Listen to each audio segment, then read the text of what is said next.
Kemarin daerah bencana ada yang meminta diskon untuk tarif listrik, Pak. Itu gimana, Pak? Apakah ada perbincangan? Daerah mana? Belum sampai ke saya. Bencana. Belum sampai ke saya. Itu nanti mungkin kalau itu PLN yang akan nyampein ke saya seperti apa. Belum sampai sekarang belum sampai ke saya. Tapi kalau misalnya diminta diskon tarif listrik dari kalau daerah bencana selama masa itu harusnya ada, termasuk kan dana bencana kita itu. Karena mereka juga susah, mungkin juga belum berproduksi kan beberapa tempat, jadi nggak punya uang. Kalau dikasih pengurangan ya wajar aja nanti. Tapi saya belum terima permintaannya. Pak, supaya defisit tahun depan kan udah deket 3 nih, Pak. Tak ada kenapa nanya. Nanya, Pak, emang dicoret ya? Gue ada dicoret, gue dicoret. Jadi gini, saya lihat kan kamera, Pak. Kameranya kan banyak. Jadi gini, saya melihatkan kita melakukan beberapa effort untuk mengurangi pendapatan karena 80 triliun keluar ke Danantara. Ternyata nggak nutup tuh, pendapatan pajaknya dibanding tahun lalu malah berkurang, turun sedikit kan, 1034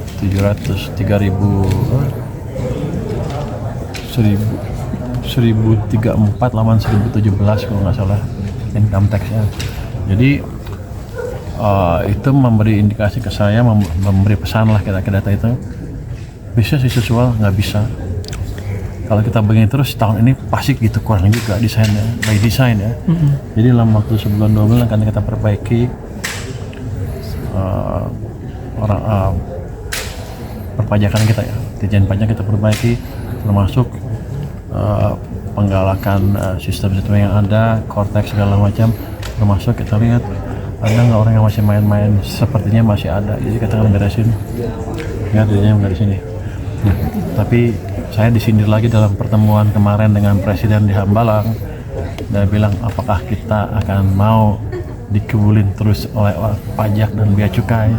Itu pesan ke saya dari Presiden. Walaupun dia ngelihat saya, tapi dok kan tinggung. Nah itu sarapannya apa, Pak? Pas rapat di Hambalang, Pak?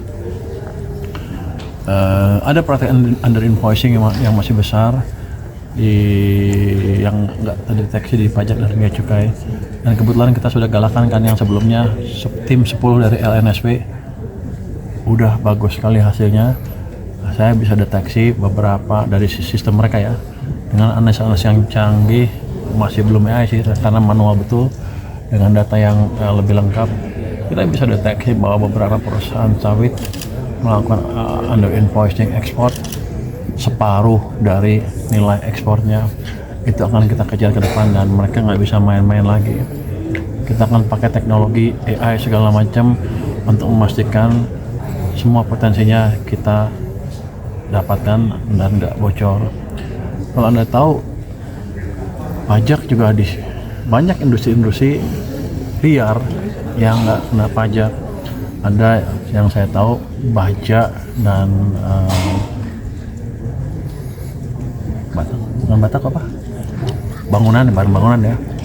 Yang pengusahanya dari Cina, punya perusahaan di sini, orang Cina semua, nggak bisa bahasa Indonesia, jual langsung ke klien, cash basis, nggak bayar PPN. Saya rugi banyak itu. Nanti kan kita tindak dengan cepat. Ada baja, ada perusahaan bangunan tadi. Kalau baja aja katanya potensinya, kata orang yang sudah insaf, itu setahun bisa 4 triliun lebih. Jadi besar itu, ada banyak perusahaan. Tapi yang saya heran adalah ada perusahaan yang semiliar itu, yang perusahaan dari asing, full asing, bisa beroperasi di sini. Sementara orang pajak selama ini seperti agak tutup mata. Kalau saya tahu kan mereka pasti lebih tahu dari saya. Yang bea cukai seperti itu juga kita pilih. Jadi kita akan rapikan organisasi pajak dan bea cukai supaya bekerja lebih serius ke depan. Kalau bea cukai ancamannya clear loh dari sana, bahwa kalau nggak bisa betulin setahun ya betul-betul dirumahin. Jadi saya akan selamatkan supaya 16.000 orang itu tetap bekerja, tapi yang bagus, yang kerjanya, yang jelek-jelek kita akan rumahkan, saya akan kotakin betul. Apakah reorganisasinya nanti setelah Cortex selesai kan, Pak? Enggak. Reorganisasi Dirjen Pajak setelah Cortex selesai kan? Kenapa? Seminggu 2 minggu kita beresin. Oh, seminggu. Dari invoicing perusahaan sawit tadi tuh nilainya berapa potensinya? Itu kan kita lihat kapal per kapal. Let's say itu praktek yang biasa mereka lakukan. Saya kan baru dapat 10 perusahaan besar, itu dapat sekitar 50% kira-kira itunya. Kalau pukul rata ya kira-kira yang total ekspor mereka yang diakui lah separuhnya. Jadi nanti kita beresin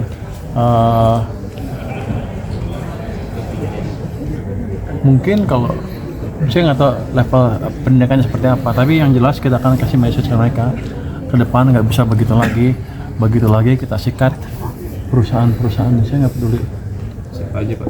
Nama-namanya nanti lah orang mulai itu dituntut gua. TBK nggak Pak? Baja ya. Gimana Pak? Baja ada perusahaan baja Cina loh di sini loh, operasi di sini loh. Namanya mungkin beli KTP tapi dia nggak bayar PPN. Nanti kita tadinya mau digerebek tapi nanti deh kita lihat saatnya. Presiden udah tahu ya Pak berarti ya? Ya? Presiden juga udah tahu Pak soal perusahaan-perusahaan under invoicing sawit terus baja. Kalau juga. dia lihat gambar besarnya dia tahu bahwa ada invoicing sawit, ada invoicing batu bara. Tapi gimana prakteknya ini ditanyakan bukan urusan dia. Itu bagian saya untuk memastikan saya bisa menjalankan pesan presiden itu berkali-kali.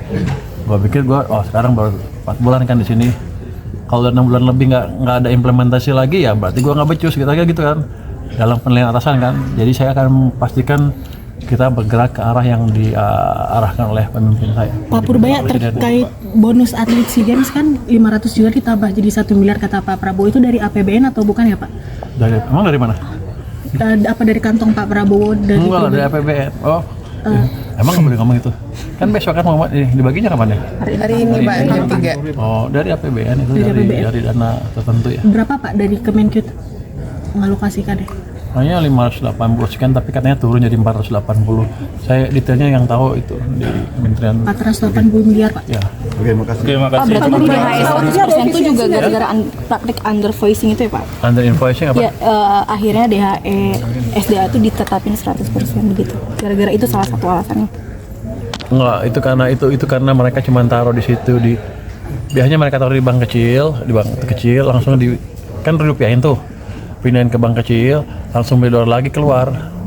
Jadi cuma sebentar keluar lagi. Jadi kita ditipu. Sebenarnya saya nggak tahu motifnya kenapa lebih senang di luar. Memang mereka niatnya jelek apa gimana? Kan sebagian juga pinjam uang dari bank Indonesia di Indonesia kan. Kenapa dibawa keluar itu yang agak aneh. Tapi nggak apa-apa. Kita lihat seperti apa pelaksanaan beberapa bulan ke depan. Nanti kita akan evaluasi terus.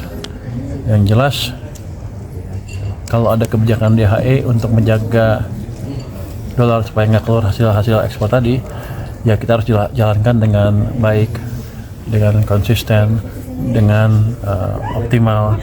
Kalau enggak, pemerintah akan jadi bahan ejekan aja. Saya nggak mau itu. Pak, sisa surplus BI Pak mau ditarik ke APBN ya sebelum diaudit. Ya? Sisa surplus BI katanya mau ditarik ke APBN sebelum diaudit dengan adanya PMK baru itu. Oh, saya nggak tahu. Mungkin sudah. Makasih ya. Kapan lagi nih Pak? Ini kan 2,5 dipukul rata semua daerah ya Pak. Apa ya? Batas maksimal defisit APBD itu dipukul rata 2,5%. Dari PAD. Itu berarti udah nggak ngelihat sesuai kapasitas daerah masing-masing kayak tahun atau tahun lalu. Nah, nanti kita lihat ya. Yang jelas kita maunya kalau dia bisa belajarnya bagus, mungkin bisa ditambah loh. Tapi kalau kayak sekarang sisanya masih 100 triliun lebih seluruh daerah, kan ditambah juga percuma. Malah saya mau ngincer-ngincer, bisa nggak saya ambil? Pak, sidang depan naikin kapan lagi Pak? Untuk apakah sudah ada penunjukan? Oh, belum. Nanti saya mau ketemu, besok ketemu Rudi. Pak, November kemarin Apakah salah satu vendor yang dipertimbangkan itu ada Jepang? Iya. Bukan vendor itunya, apanya teknologinya kita pakai. Jadi ini dia akan kita pakai untuk monitoring produksi rokok. Tadinya saya skeptis, orang-orang udah baik, pasti insaf segala macam. Tapi lihat gejala di beberapa tempat sepertinya memang nggak semuanya orang baik. Jadi kita taruh itu supaya kita dapat hasil yang seperti seharusnya. Sebenarnya dengan sistem yang sudah ada sekarang dan kita cukup sekarang dengan sistem yang baru ditawarkan oleh VT itu gimana juga sebenarnya? Apakah Oh, lebih bagus. efektif? Akan lebih efektif karena dia betul-betul real time kan. Mesinnya taruh di sana di detektor depan mesin, keluar semua langsung bisa dimonitor dari pusat di setiap mesin produksi mereka. Jadi harusnya nggak bisa manipulasi lagi. Dan nanti di pita cukainya ditempelin kode-kode khusus sehingga kita bisa lihat dari mana itu kita cukai diterbitkan, punya PT apa, sama nggak dengan dibungkusnya. Jadi kalau jual beli kita cukai antar itu udah nggak bisa lagi nanti. Harusnya sih kalau saya pikir sih itu akan lebih bagus meningkatkan pendapatan dari cukai. Saya juga eksperimen sebetulnya, saya nggak tahu orang kita main orang cukai bea cukai main-main apa enggak. Saya akan eksperimen 2-3 tahun ke depan pakai itu. Kalau hasilnya sama aja, saya berhentiin. Tapi kemungkinan besar lebih tinggi pendapatannya. Ini yang akan menarik. Seperti apa naiknya? Itu sudah bisa dibicarakan dengan Pak Hasim waktu itu ya? Anda temennya Pak Hasim? Habis-habis. Makasih ya. Terima kasih ya. Kan sempat disinggung juga sama Pak Hasim soal mekanismenya yang seperti itu juga Pak. Oh enggak, pokoknya kita dapat ada informasi teknologi. Ya saya lihat seperti apa dan kelihatannya bagus, dan nanti kita akan ngomong sama Peruri seperti apa proposal yang mereka punya. Kan Sigma dengan Peruri kerjasamanya seperti apa proposalnya. Kalau begitu bagus ya kita eksekusi secepatnya, nggak lama-lama. Terima kasih ya.